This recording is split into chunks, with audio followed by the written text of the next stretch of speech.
I wasn't supposed to be seen. I was just a girl who swept the floor, cleaned the windows, and kept my head down. At least that's how it had always been. My name is Maya. I was 22 when I started working at the Whitbridge Hotel, a place of luxury, velvet carpets, polished chandeliers, and guests who didn't see you unless you spilled something on their table. I didn't mind. I needed the job. My mother had passed away. My younger brother had dropped out of school, and rent was due every 15 days. The hotel was strict. No extra food allowed out, no speaking to guests unless they asked first, and absolutely no standing around, but I followed every rule. I never talked, I never asked, except I had this one habit. One that eventually got me caught. I kept glancing at table 12 every night. That table wasn't special, but the man who sat there was. His name was Mr. Calvin Royce, one of the hotel's regular guests. Tall, always in a black coat. Wore a silver watch that probably cost more than our entire house. He was calm, quiet, and never smiled. He always came alone. Every night he'd order a cup of mint tea and a single slice of lemon cake. And every night he'd take just one bite, then leave.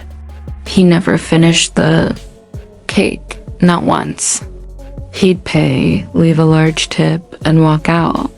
It became strange, predictable, and a part of me couldn't help but wonder, who orders the same thing every night and never finishes it? I never dared to ask, but I watched. Sometimes I even timed. If he'd sit for exactly 12 minutes and leave. It became a puzzle in my head, something I obsessed over silently. One evening, it rained hard. The city was half flooded. Most guests canceled their bookings, but not him. Mr. Royce came in, same as always, water dripping from his coat, same tea, same lemon cake, same routine. Except this time, he didn't leave. 12 minutes passed, then 15. Then 30. He was just sitting, staring at the cake. I walked past his table 3 times, pretending to clean.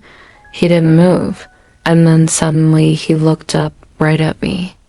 I froze. For the first time, he spoke. "Do you like lemon cake?" I panicked. Was this a trap? Would I be fired for talking to a guest? I nodded slowly. "Would you like this one?" he asked, pushing the plate slightly forward. "It's fresh." My lips parted, but no words came out. I shook my head. "Thank you, sir, but I'm not allowed." He nodded. "That's what I thought." And then he stood up and left. Number. Further questions, no smile, just silence. But the next night, it happened again. He ordered the same thing, took one bite, then pushed the plate slightly forward toward me. I didn't touch it, not once. But I stared. The cycle repeated for a week, until one day he didn't come. Then another day passed. Then a week. It felt strange, missing someone you didn't even speak to. Then the head manager called me in. I thought I was in trouble, but instead, he handed me a letter. "I guess left this for you. Said you'd understand." It was handwritten, neat, brief. It said, "To Maya, I never liked lemon cake. I ordered it because it was my daughter's favorite. She died 2 years ago. July 12th. That's why I sit at table 12, alone, because that was the last thing she ever ate before the accident. You reminded me of her. Not in looks, but in how you looked at that cake, like it had meaning. That's why I started leaving it for you. because someone else should feel something from it if I can't. Thank you, Sarah. I read it 5 times before I cried, not because of the cake, but because behind every cold face, there's a story. Behind every silent act, there's grief. He never came back. But the hotel's pastry chef started leaving a slice of lemon cake for me in the break room every Friday. I never asked why. Maybe he knew. Maybe the staff talked. Or maybe kindness spreads when one person starts it. A year later, I was promoted.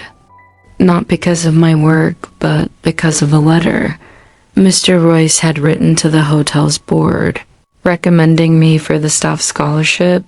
Turns out, he wasn't just a guest. He was one of the hotel's co-investors no one had known. He wanted to stay invisible, like me. I used this scholarship to study hotel management, and on my first day of college, I packed a slice of lemon cake in my bag, not to eat, just to remember. Years later, I opened a cafe, small, quiet, tucked between 2 buildings in a corner of the city. I called it Table 12. We don't serve much, just tea, coffee, and 1 dessert, lemon cake. There's a plaque near the front door that reads, "For the ones who never got to finish their favorite slice, people come." They ask why. Some cry, some don't speak. But every person who walks in knows this place wasn't built for business. It was built for memory, for kindness, for invisible stories waiting to be seen. I was just a hotel worker once. I never had big dreams, but a man who never smiled showed me that even the smallest person, the quietest eyes, the unnoticed glance, they matter. Sometimes the things we ignore carry the heaviest weight, and sometimes a slice of lemon cake is more than just dessert. It's a door to grief, to healing, to unexpected beginnings. So if this story moved you, even just a little, like this video and subscribe to Vaultries, where the quietest voices speak the loudest truths.